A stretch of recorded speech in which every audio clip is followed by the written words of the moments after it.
پہ تیرا اثر پڑے. وہ کہنے لگی جی میری ماں نے مجھے بیوہ کہہ دیا تو میں زندہ رہ کے کیا کرتی. کہتی میرے سینے پہ بوجھ میرے 2 بچے ہیں.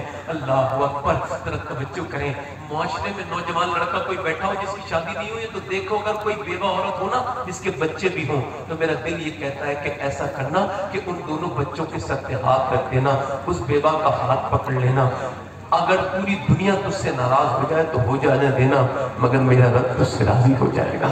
اس بیوہ کا ہاتھ پکڑ لینا, غریب عورت کا ہاتھ پکڑ لینا, بیوہ سے شادی کرنا. اگر تو یہ سمجھتا ہے کہ تو حسین بہت ہے, کوئی لڑکی سے شادی کرے گا, تو سن, کائنات میں حسین اور جوان تو بہت پیدا ہوئے, مگر نہ تو آمنہ کے لال کی طرح آج تک کوئی پیدا ہوا ہے, نہ قیامت تک پیدا ہوگا. تم شاہ خوبا تو جانے جانا, سبحان اللہ بے شک. تم شاہ خوبا تو جانے جانا, ہے چہرہ امول کتاب تیرا, سبحان اللہ بے شک.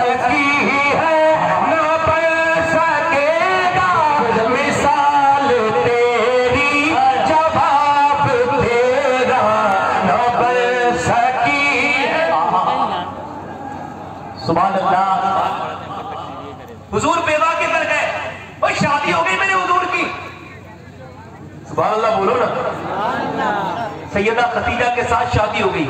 شادی کے بعد پہلا کام کیا ہوتا ہے؟ ماں کو ہٹک کرو, الگ کرو, بہن کو الگ کرو, ہے نا, یہی ہوتا ہے نا. آج کل لوگ اپنے بیٹوں کی شادی کرنے میں ڈرتے ہیں, اور کچھ عورتیں ایسی ہوتی ہیں لڑکیاں, وہ کہتی ہیں ہمیں بس آپ سے مطلب ہے, شوہر سے مطلب ہے, اور کسی کو مطلب ہے. کہتی نہیں کہتی. میں کہتا ہوں ان عورتوں سے گزارش ہے, ان لڑکیوں سے اور ان ماں باپ سے بھی جو اپنی لڑکیوں کو الگ رکھوانا چاہتے ہیں, ان سے گزارش کرتا ہوں کہ یتیم خانے میں دیکھا کریں اپنی لڑکیوں. یتیم خانے میں دیکھیں, وہاں لڑکے ہوتے ہیں ان کے ماں باپ نہیں ہوتے. خاندانوں میں نہ دیکھیں, خاندانوں میں دیکھیں گے تو وہاں ماں بھی ہوگی اور باپ بھی ہوگا. کیا بات ہے.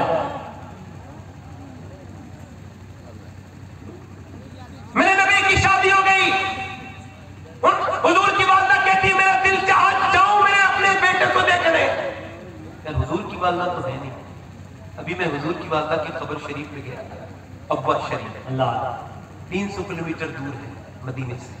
میں صحیح بتا رہا ہوں, مجھے کچھ پتا نہیں کہ میں کتنی بار کعبے میں گیا ہوں, مجھے یاد نہیں ہے. میں کئی بار حج کرنے گیا ہوں, 2 بار حج کرنے گیا ہوں, عمرے پہ بھی, تو بار بار کعبے جاتا رہتا ہے, تو مجھے کچھ پتا نہیں کعبہ کتنی بار گیا ہوں, اور بھی بہت سی جگہوں پہ گیا ہوں, مگر جو میری روح کو لطف حضور کی بات تک قبر پہ سیدہ آمنہ کہیں نہیں. مجھے وہ 6 سال کے حضور یاد ہے, جو پلٹ پلٹ کے اپنی ماں کی قبر کے پتھروں سے چپٹ حضور کی والدہ تو تھی نہیں. یہ کون ہے؟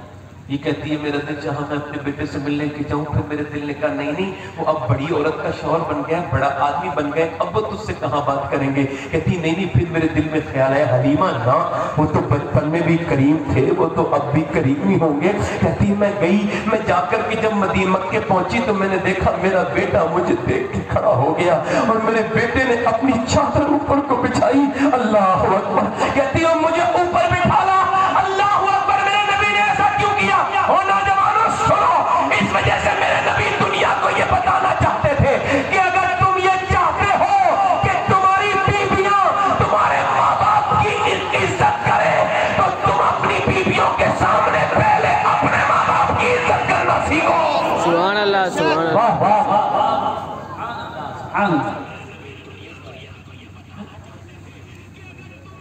کہتی میں بیٹھ گئی. آج کل کہاں عزتیں دی جا رہی ہیں. نہیں, آج تو میاں آپ کو بتاؤں, میں یہ علی گڑھ کی بات بتا رہا ہوں, یہ کوئی 2-3 ہفتے پہلے کی بات ہے. علی گڑھ میں یہ ہوا کہ ایک ماں کی بوڑھی, کوئی 100 سال کی تقریباً, توجہ چاہتا ہوں, کہ وہ کیا ہوا کہ وہ بوڑھی ماں تھی, تو اسے اس کی بچہ, اور دونوں مسلمان تھے, اس کا بیٹا اور اس کی بہو, دونوں گھومنے چلے گئے, اسے بند کر کے چلے گئے. اچھا وہ دلی گئے تھے تو آ جانا تھا, انہیں شام تک تو